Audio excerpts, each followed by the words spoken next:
quite frankly, I think a lot of health coaches don't understand this part because they say, oh, you're too obsessed with the money side or business side. It has nothing to do with that.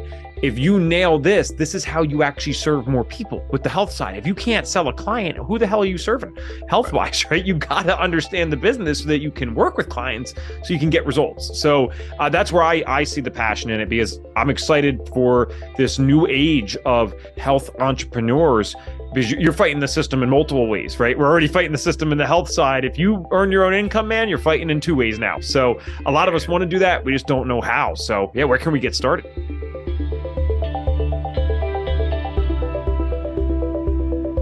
Welcome to another episode of the Health Coach Academy podcast. I'm your host, Omar Cumberbatch of OmarCumberbatch.com. As always, appreciate you joining in and learning all the new and good in the health coaching field. Today, we have another awesome guest. His name is Evan Transue, and Evan is he's just like all the rest of the big dogs in FDN, right? I mean, they're doing something right over there. They're such a lineage of successful people who come out of Reed Davis's program.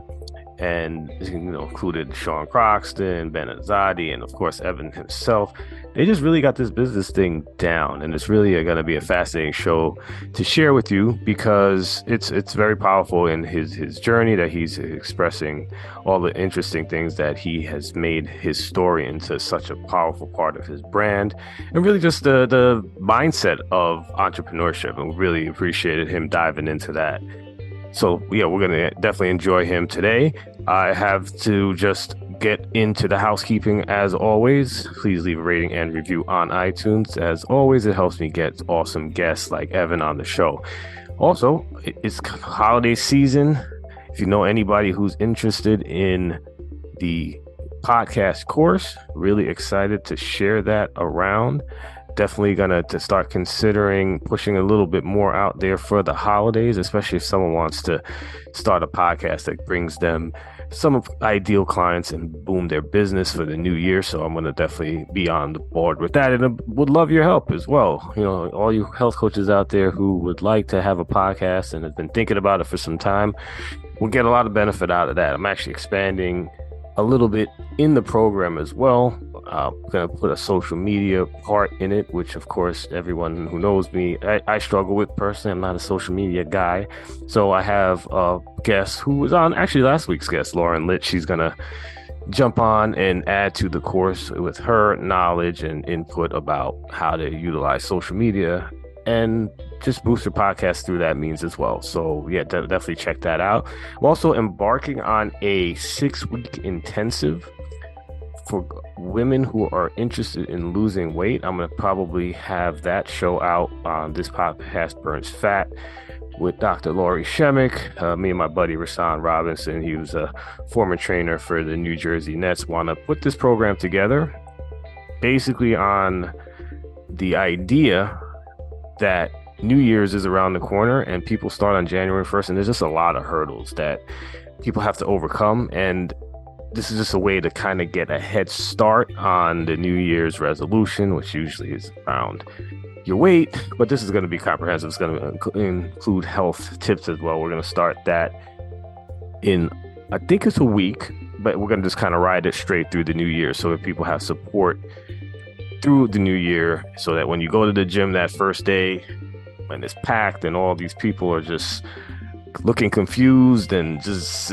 it's something that you to turn around and just like, I don't want to go to the gym. And it also has a component of course, like, you're eating so terribly usually during the holidays, and it's like on January 1st all that is supposed to change. Now we know very well that that's not the way to go. But yeah, definitely keep an eye out on that. I'm gonna have that on my website, OmarCumberbatch.com, and it's gonna be a 6-week intensive course around health and weight loss. Yeah, so a lot of things going on as we turn the new year, and really excited about all the new and upcoming things. So enough about me, let's jump into the show with Evan. Hey, Evan, welcome to the show. How are you today? I'm good. I'm doing honestly fantastic. I'm feeling great. I know last time we talked about I was leaving the country for the first time on a different show that we were doing. And man, it took me like a full week to get back jet lag wise. So I'm glad we scheduled this for the week after, because I'm looking alive again. I'm feeling alive. So yeah, how about you? Good. The same thing. I just got back from Mexico, Nice. and yeah, so I'm trying to get back into the groove again. It's not easy, but I'm on the way. All So, right. but listen, I'm excited to share you with the audience. Yeah, you're a big fan of yours. I really appreciate what you're doing out there. You were on the other show, this podcast Burns Fat, and you dropped a lot of gems on us. And I really wanted to get into your success as a business owner. And this is really one of the things that I really want to display for you. The main goal of this show is to show health coaches who are doing well so that other health coaches are inspired Yep. to jump into their practices and do their own thing. So it's great to have you. Cool. Yeah. Where can we get started? Because I told you off air. I mean, this is probably it's shifted almost and is even more of a passion of mine now because business, there's just so many moving pieces. It's infinitely growing. And quite frankly, I think a lot of health coaches don't understand this part because they say, oh, you're too like obsessed with the money side or business side. It has nothing to do with that. If you nail this, this is how you actually serve more people with the health side. If you can't sell a client, who the hell are you serving health wise, right? You got to understand the business so that you can work with clients so you can get results. So that's where I see the passion in it because I'm excited for this new age of health entrepreneurs because you're fighting the system in multiple ways, right? We're already fighting the system in the health side. If you earn your own income, man, you're fighting in two ways now. So a lot of us Yeah. want to do that. We just don't know how. So yeah, where can we get started? Yeah, no, the best way to get started is to kind of just get into what is your business model currently? What are you actually doing? How are you supporting yourself? How are you making this money? Okay, cool. So I am no one has to copy this directly. I'm a little unique with how I do stuff. I like keeping busy in a variety of ways. So I made a good portion of money in my life so far public speaking. And I actually did that more in the form of motivational talks for kids, where I don't talk as much about the functional health side, but I did translate a lot of that public speaking stuff to other types of talks. So we've done radio stuff, podcast stuff, right? All very health related. We have certain lecture packages that we offer at Functional Diagnostic Nutrition as well. And I've taken those and we've done in-person talks as well. And it's crazy the ROI you can get on that stuff. So in terms of just the health side, my business is in person where I mean, honestly, we actually don't work with the clients in terms of the lab testing and coaching in person, but we do offer red light therapy and some other kind of cool, unique things right in the studio. So it's called Bucks County Light Therapy. We call it a light therapy studio. I made that up. I wouldn't necessarily recommend that for someone who's just starting out with stuff because when you're making up stuff, you have to understand that there's going to be an education period and you're going to have to pay normally to educate people. So don't overly complicate stuff in the beginning, wouldn't recommend it. But if you aren't relying on it for income and you can get creative, then get creative. You could be onto something. But what we do there is we also offer the health coaching packages and the labs. And so we have three tiers of stuff. I do recommend having a few different types of things. I've seen the coaches that have the most success at FDN offering multiple different types of things. You don't want to undersell anything, but you need some base stuff. So we have $1,000 package, we have a $3,300 package, and we have a $4,500 package right now. And depending on where some of those people come from, we might have to charge more. And that's totally okay. What I mean is if you're doing some ad spend on Facebook or whatever, and you had to pay $1,000 to get the damn person on the phone, you have to be intelligent and it's not inappropriate to charge a higher price for that. I think that's perfectly okay. And I think it's ethical as long as you know that you can help them. But yeah, those are my packages right now. And we fundamentally structure them very similarly. Obviously, we're using labs. I think one thing I should probably ask is, do you know or believe the majority of your audience to be using labs, or are they more general health coaches where they're working one-on-one and might just do talking and goal setting versus lab testing? It's a combination because I know there's a lot of people from FDN who have listened. We've had a lot of Okay. your brothers from there. Obviously, Reed was on, Sean Croxton, Ben Azadi, all the Oh, wow. guys who were, they've been on this show. And I know that they, of course, bring in their own people to, once they see them on this show, I'm sure there's a ton of FDN people who listen. So yeah, it's a combination of things. But I guess the way to go about this probably is more in the general sense because I know obviously you have your stuff together, and I guess maybe to get into the weeds a little bit is, were you always good at business specifically? Was this something that you had to work on? Some people are born with the entrepreneurial spirit.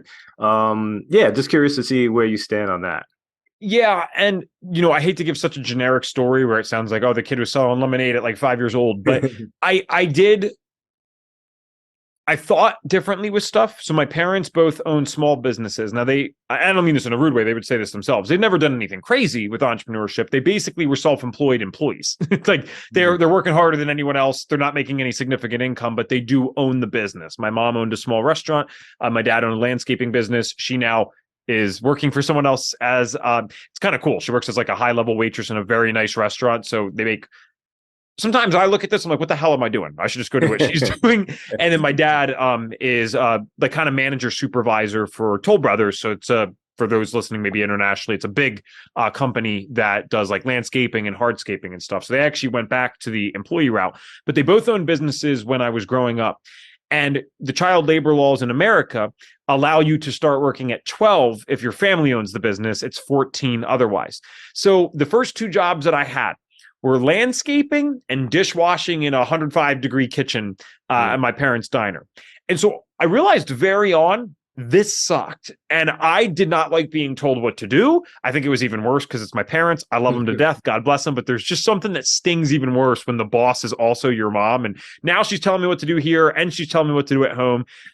And the jobs are tough, man. People are out there landscaping in freaking 95-degree heat sometime. We're moving the river rock and stuff. Because again, my dad did a lot of hardscaping as well.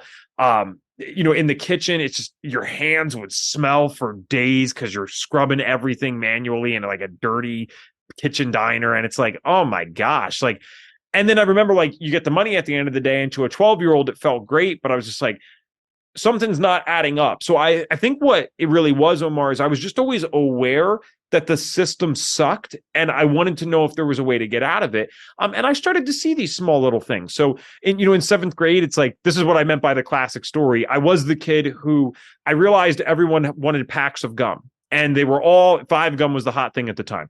And so everyone would be walking around the hallway, be like, yo, you got gum. Yo, you got gum. One kid has it. They lose like 15 pieces and now they're pissed off. And they would only give it to their friends the next day. But I also knew that they went to lunch. And at the time, especially, this was, I'm 27, so it's 15 years ago. Everyone used cash still. You didn't have a 12-year-old with a credit card or debit card. It's weird how common that is now, but you didn't have that. They didn't have Apple Pay. And so they all had money on them for lunch. And so what I asked my parents to do is I said, can you take me to the dollar store? I'm going to buy bulk 3-packs of the 5 gum, and you could get it for like $1 for a 3-pack. And then my genius entrepreneurial scheme was I was going to sell it for $1 a pack. And so, it wasn't a huge come up. I didn't get rich from it, but I will say, yes, I did have that natural thing of realizing, okay, there's a demand here. People want this. And then I can supply this in an interesting way. And it's pretty easy. I just have mom and dad drive me to the dollar store. I buy $45 worth of 5 gum, and then I can turn that into $135 worth of 5 gum. I'm not proud of this, but I talked about this in the other show for those that aren't connected to that show in any way. I had a huge mental health journey and overcame a lot of stuff, ended up going to juvie for a little bit. Life's good now. It's been good for a while. But one of the things that I was doing was selling drugs. And we're talking marijuana, alcohol, mostly, nothing that you're going to consider me a terrible person for. It was just stuff like that, stuff that kids are doing anyway. But even in that, I started to work in 11th grade and I was like, what am I doing? Like I was delivering pizzas and I was making no money at all. And I kind of realized that I had to be careful because I didn't want my parents to catch on. So I still needed to work for them every now and then. So they thought I had some money, but I realized, okay, I could sell this. I'll make 10 times more money. So I'm not advocating that, but it is interesting to me how similar of a story that is to a lot of the entrepreneurial people you hear on podcasts where like some of them did sell drugs. They didn't even do drugs. I have the excuse if I was doing it. And so it's not like I was such a genius. I just realized this is expensive and I needed a way to pay for it. But like you'll see these people that sold this stuff and they never touched it. They just knew that, oh, I can make a lot of money with that. So I don't recommend that. I recommend using your brain if you do think like that, though, and you've seen those opportunities into other types of venues that actually make sense. So do I think you need that? Absolutely not. I've met so many people, especially at FDN, that really had to put on the entrepreneurial hat for the first time because they're coming into the health space. They realize the only way that this is going to work for them is if they, and work for them in the way that they want, is if they start their own business. They've never done that, man. They've been an employee their entire life, sometimes for 20 years. They might be 45 years old. They've been working since after college, like consistently, and they know nothing about this. So are there skills that can be learned? Yes. Are there people that maybe have certain inclinations and talents for it? Like, obviously, I'm super extroverted, if that's not painfully obvious by now in the podcast. I'm not particularly afraid of risk. I almost get off on the idea of like, all right, I'm going to put some money for this and hope for getting the money back. That scares the hell out of some people. So you don't want to be reckless. So yeah, there's certain traits that lead to it, but the idea that you can't learn marketing, that you can't learn sales, that you can't learn business operations, sales operations, and figure it out, even if you're not an entrepreneurial or extroverted person, that's crazy. You absolutely can learn this stuff. No, that's good to hear. And I always like to drive that message home that, yeah, these are learnable skills. Anybody can, if put in the time, can do something like that. So I was going to get to the meat of, once you got your certification from FDN, you have it in your hand. Like, what was the first step that you took in order to get your business off the ground specifically? Because I know a lot of people who listen to the show may have tried, maybe they haven't tried to do this, but you do have a moment of like, now what? What am I doing with this? And one of the main reasons that I made this show is really to give that moment some clarity. And the truth is, a lot of people just put it in their attic and it's gone. It's just, they had a great journey, they learned a lot of stuff, but taking it to the next forward to in the business doesn't necessarily happen. So I was curious of what your first step was. Yeah. And so even though I can't relate to it 100%, because I don't want to lie to you today, it's like, I just believed I could figure it out. Like, so, and that matters. You really do need belief in stuff, because you're never going to take the actions for something if you don't have the belief. So that's not like cheesy motivational speaker. That's an essential part of business and any goal. If you don't believe that you can do it, it's delusion to take the actions towards it because you don't believe that you can do it. That's just stupid. You're wasting your time. Yeah. And so with that said, I do think I can answer this question still, because with getting to interview so many people that have gone through the business side and being so connected to the FDN community, I'm acutely aware of the struggles that the coaches go through. And so my biggest recommendation is, when you started out on your health journey, you started to believe at one point or another, hey, I can figure out this health thing. I think I can resolve this. I think I can get this to a point better than Western medicine can get me. That's how you got into the health coaching space. Most likely, it's how 95% plus of people get into the health coaching space. Then after that belief, after that goal, you can even call it, because you set this goal, I'm going to figure out how to get healthy. I'm going to figure out how to get better. You got a health coaching certification. That's why you're watching this show. You read books. You went on Dr. Google. You started searching things. And I guarantee you're still searching to this day to learn new information. Business is the same thing. So you set the goal first. You can hopefully have some belief behind it, but if you just pretend to believe, that also kind of works. But maybe you set the goal as, okay, I'd like to replace my job. What do you make at your job? 75,000 a year, 100,000 a year if you're super lucky. Okay, great.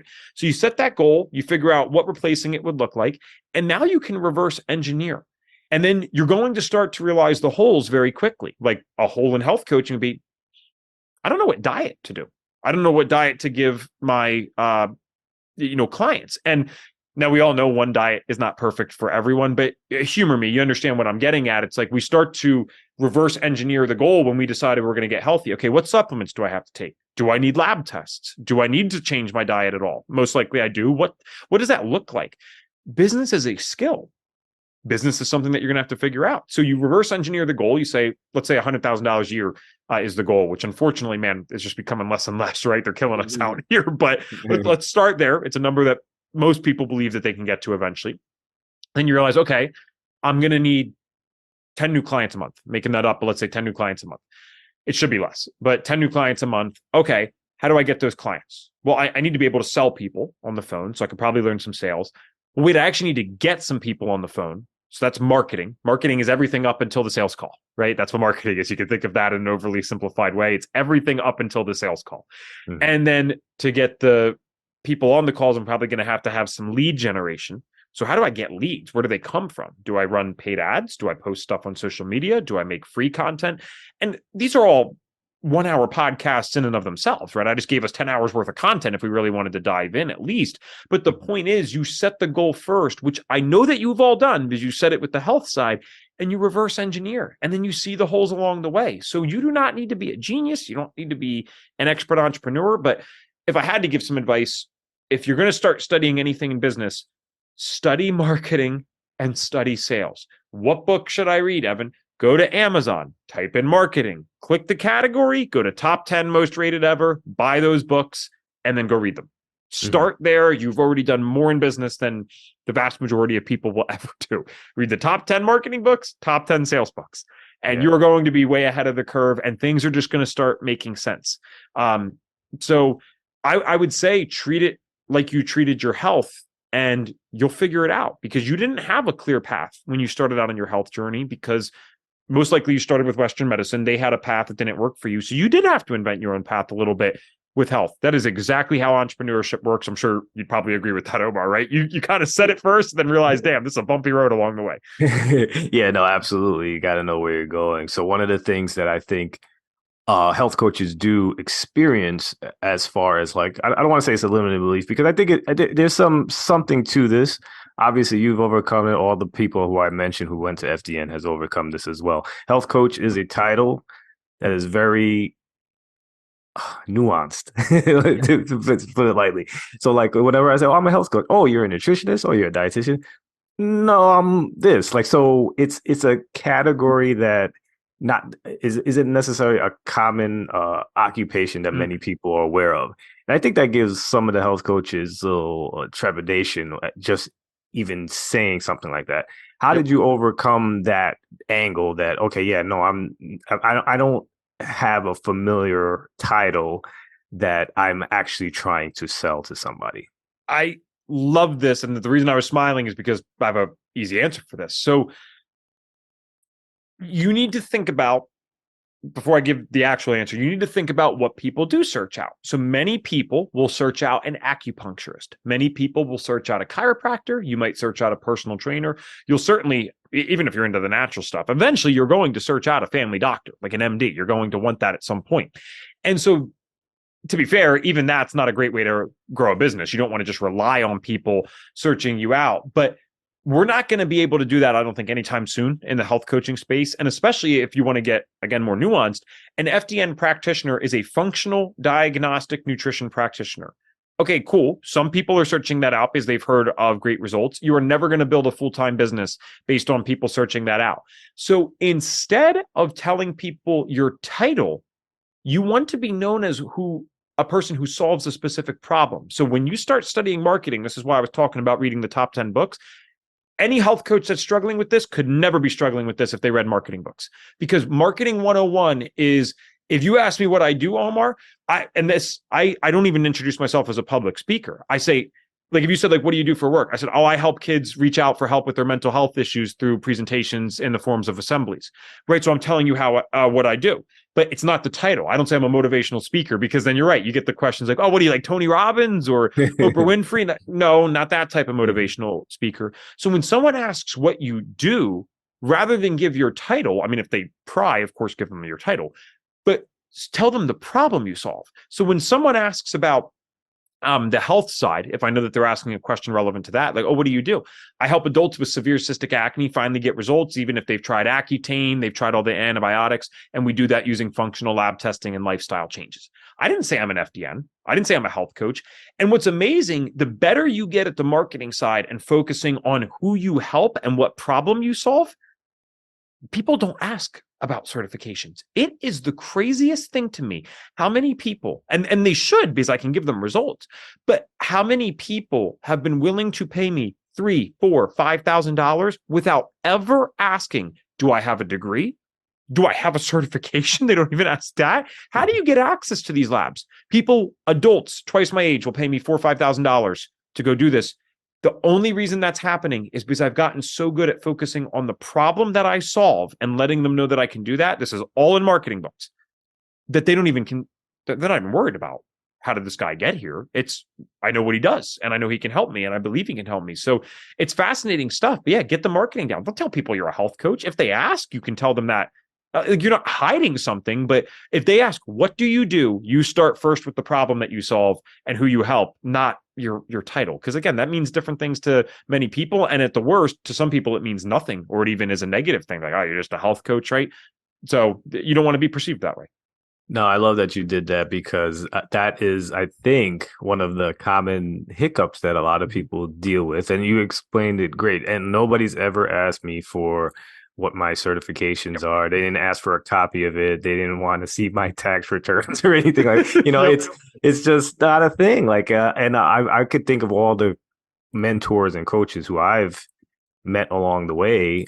I don't care what they bring to the table other than the results. If you can help me, let's go. And I think that's a lot of the things that a lot of people seem to have a little hesitancy. So one of the things that I wanted to pick your brain, since we were on the marketing strategies and stuff, like, what do you think has been the most effective business strategy as far as marketing is concerned, at least up until this point in your business? It's tied between delivering, getting actual results, right? There is no better marketing than people opening their mouth about you. That is free. It is the most effective. It's the warmest leads. It's the leads with the least amount of objections when they get on the calls with you. Mm-hmm. So that's number one. But you're like, well, wait a second, Ev, I don't have any clients to work with yet. So help me out here. Okay. So then outside of that, the best marketing tool that I've ever learned, and this is, I think, applicable to anyone, it's especially applicable to me because I do public speaking and stuff, is learning to tell a great story. There's something in sales that actually says facts tell, stories sell. And we're wired like that as human beings. If you think about the tribal days, you're sitting around the fire, you're going to be telling stories or talking about what happened that day and entertaining each other, because you still see tribes do this, right? They tell stories, they sing and they dance. So you don't have to sing and dance for your clients, but you can activate that story part of the brain. What they were not doing at the fire is getting up and showing a graph of how well this thing is going to work for you. And yes, some of us claim to be more logical. I'm actually one of those people. So I like to believe that I love stats and figures and stuff, and maybe I do. But we buy emotionally, man. And what triggers emotions is the stories. So the better I've gotten at telling this journey of, I started, and you know it from last time, I started out with all these health conditions. You got the compelling beginning, right?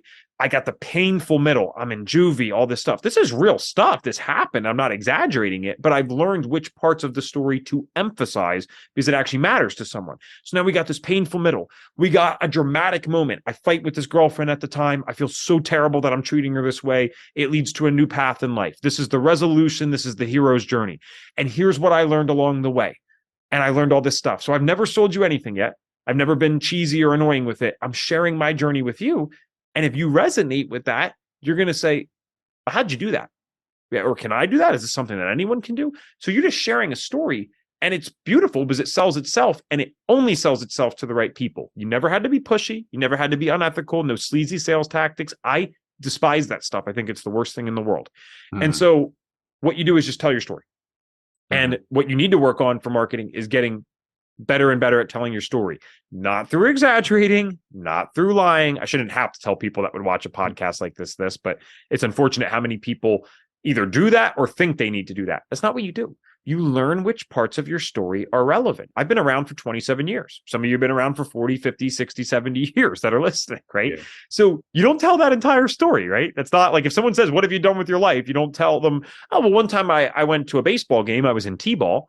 That's not you lying. That's being boring. No one cares about your T-ball game when you were 5 years old. You've learned to share, if someone asks a question like that, the highlights of your life. You know, you like say, hey, I actually graduated magna cum laude when I was in university. It was a really big part of my life. It was awesome. I worked this super cool job for 20 years. So you're just learning to share the parts that are relevant. And when you're talking about your target audience, which is another marketing term, right? The target audience is like your ideal client. Who do you really want to hear your message? When you think about that person and what they look like and what they care about, that's when you learn which parts of the story to emphasize. So if I have someone that I'm trying to work with as a client, and I know that they have severe cystic acne, now I can start mentioning the stories or parts of my story that are relevant to them that might never be relevant to someone like you. If you've never had severe cystic acne, you might not relate to this at all. But people that have that, we typically check our faces in the mirror all day long. I used to check my face 100+ times a day just to go look at the same thing that I looked at before. I don't know why that happens, but it's something that I found a lot of acne sufferers also deal with. I assume it's the same with psoriasis, eczema, whatever. And so I'm looking in the mirror just to see the same thing, looking in the mirror to see the same thing. Now, that part of the story is not relevant to 95% of people, probably, right? Maybe even more. But the people that it's relevant to, they're like, damn, I know how that feels. Hey, do you know how it feels to be totally embarrassed to take family pictures and that really sucks? Crap, he's right again. I know how that feels. Not everyone has felt that way, man. So you know you're telling a good story when it doesn't relate at all to at least some portion of the population. In fact, it should be the majority, and it relates very well to a small portion of the population. That's when you know you're telling a good story. Yeah. What's interesting about the stories as well is that I've relatively recently worked with someone who does copywriting, and they were, actually asking some questions about my story. And I'm like, I don't have a story, right? And everybody has a freaking story. It's just, it's basically sometimes you do need a little assistance dragging it out because you really sometimes neglect to understand what you've actually been through, what you've overcome, what you've accomplished. Even if you think it's not a big deal, it really resonates with some people who are struggling with that at that point. So I really definitely value the whole concept of, the story and what actually that brings to a table, especially when you're trying to sell something to people or relate to, potential buyers. Well, and that's where they're messing up, right? Because we have this is very human. We care about what other people think. We want them to like us. And so when we think that we don't have a story, which I've thought a million times, right? What we really mean is, I don't think everyone's going to like my story. You're correct. Again, that means you told a good story. Of course, everyone's not going to like it. How the hell would they, right? Some of the most famous figures of all time, the best people ever, the Gandhis, the Christs, the Mother Teresas, these people were hated, right? So how arrogant do we have to be to think everyone's going to like our story if these people couldn't even win with all of society, right? That's just not going to happen, man. Let me know if you figure that out one day. It's not going to work. Right. And so that's why you just focus on that target person that you know you could best serve as a practitioner, and you make the stories for them. You make the copy in your posts for them. You make the podcasts for them. The content is for them. It should be in such a way that 90% of people, like we said, 95, whatever, are scrolling through on Instagram or reading the blog. Like, I don't relate to this at all. They click right off. But the people that get it, they're like, oh man, he's speaking my language. And that's who's going to work with you as a client. So interesting. I think you kind of did a nice segue to I think this was my final question, because I told you I usually have like the 30 to 40-minute sweet spot, and you've been rocking it out. So I appreciate all that. Yeah, I just go. No, this is great. So basically the question that I had is, what do you think is the number one obstacle getting in the way of coaches? And I don't know if this is, if this is technically your answer, but it's that right there that you just mentioned, not niching down, not saying I have to help 100% of the people instead of 5. If it's not that the answer, I'd like you to comment on that, and of course provide the answer if it is definitely something else. And I'm sorry, just making sure I understand. The question is, what's like the number one thing holding people health coaches back specifically in their businesses? Yeah, I kind of think it is the fact that they want to help everybody, and they get out of it, and that's I would lead to that. But if you don't agree, I'm open to hearing what your opinion it is, because I know that there's a lot of traps out there. Right. Well, I'm sure we don't have any, studies on this, so it's not a right or wrong thing, because would I say that answer is part of it? 100% it is, especially with the people that you're working with. If a health coach is listening to a show like this, obviously they have some inclination to go do this as work. But what I get to see at FDN are all of the people who never even try. And that's the bulk, man. That's the majority. Yeah. So when it's not that I disagree with the answer, it's that when I think about the answer to the question, I'm focusing on those people that never even try, because I'm like, all right, this is clearly the hurdle here. So why don't they try? And I don't want to give an overly simplified answer. There's some depth to it, but it's fear. And I almost think it's delusion that leads to the fear. And when I say it's delusion, I mean, I think people, this was the odd benefit of my depression growing up, or the depression that I dealt with. I am oddly aware of how fragile my life is and how limited my time is here on earth. I thought about death all the time. I don't mean to be, pessimistic or negative, but that's just the reality for someone that's dealing with major depressive disorder. You're thinking about taking your own life. You become very aware of your own mortality. And so the beauty of it is, cool, I mastered the depression side. I don't get that anymore, but I still have this awareness that like, damn, man, I'm 27. Like if I'm lucky, I get to do this 2 more times. Like the life I've already done, right? And I'm never going to be at my most energetic again. I'm never going to be at my most athletic again. I'm finally just starting to get on that decline. There's some studies that show that men are at best at endurance and strength early 30s. But listen, man, I'll be here before I know it, right? The rest of that's actually a decline. So I know this sounds like such a loaded answer, but I really think about like the philosophical side to this. And I actually believe that this is the real answer. They're not starting because they think they have time. That's the delusion. And so they allow the fear of putting themselves out there, the fear of doing the work, the fear of failing to overcome them. But if you were not so delusional about how much time you have or don't have left on this earth, that would never be a debilitating fear. You think you would care what someone thinks if you knew that your life was going to end tomorrow? You'd share your story with anyone that would listen. And so there's this delusional aspect to us as humans that I think actually keeps us sane most of the times, because we don't want to be thinking about death all day. I mean, it's very, it gets you, man. But you need this healthy little dose to if you're an inactive person, if you're an unmotivated, quote unquote, person, that's when you need to dip into that. You need to think about, if my life were to end tomorrow, would I be like, I gave that my all? And listen, I don't think anyone can give it their all, but man, at the age of 27, I said I was going to be a public speaker for kids. I've spoken to over 50,000 students around the country. I said I was going to figure out my health issues. I said I was going to have a healthy relationship. I got a fiance. I got all this stuff. I'm not bragging. This is what I set out for myself. If I died tomorrow in a car accident, again, there's some other things I would have liked to do. There's some things from my past that I wish would have changed, but I can look down on that and said, damn, that's a guy who's trying at the very least. I'm working on this, man. And I'll keep our time good. I swear. David Goggins, though, right? You've heard his stuff? Of course. Yeah. One of the best things that he's ever said, and he said a lot of good stuff. He said this on the Joe Rogan podcast, because Joe Rogan talked about what motivates him to do this and what is getting him going. And he said fear. So it's like the opposite answer until you understand what the fear is of. He said it's the fear that one day, and he's not even a particularly religious person, but he said one day, if God forbid I die and there is a God, and he's talking to me, and David Goggins he says this himself, he was, 300 pounds, significantly overweight. He was killing cockroaches. That was his job, drinking milkshakes every night, feeling sorry for himself. That's his own words. He says, God starts talking about what person this is. All right, David Goggins, 180 pounds, Navy SEAL, motivational speaker, inspired millions, saved lives.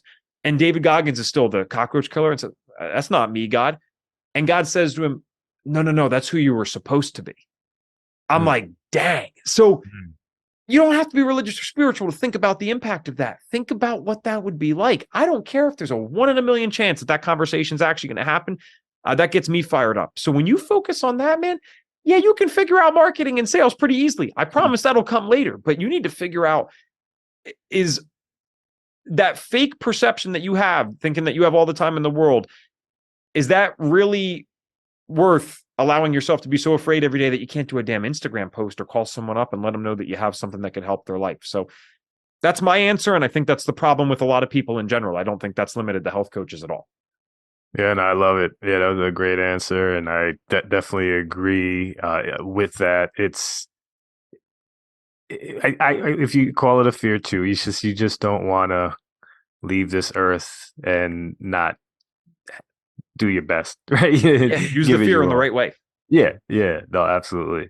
So listen, Evan, you've been fantastic. This is just as good as this podcast Burns Fats interview, just on a completely different topic and a completely different angle. So I appreciate you jumping on. Can you give the audience your information so that we can keep up with all the stuff that you're doing, website, social media handles and such, so that, we could keep up with all the good stuff that you're up to? Thank you. So I explained this last time. Podcasts to me are like TV shows. You don't just watch one. It's good to have a bunch. So I always feel weird in a sense, like shouting out our own podcast on this, but it's like you just watch different shows for different reasons. You get different opinions. I think it's not leave one for the other. It's consume a bunch. So we have the Health Detective Podcast by Functional Diagnostic Nutrition. Our interviews are basically focused around people who have been through very severe health challenges and overcome them through unconventional, natural, functional means, just to change your perspective, give you some hope, give a friend or family member some hope if they're dealing with a condition. So that's that.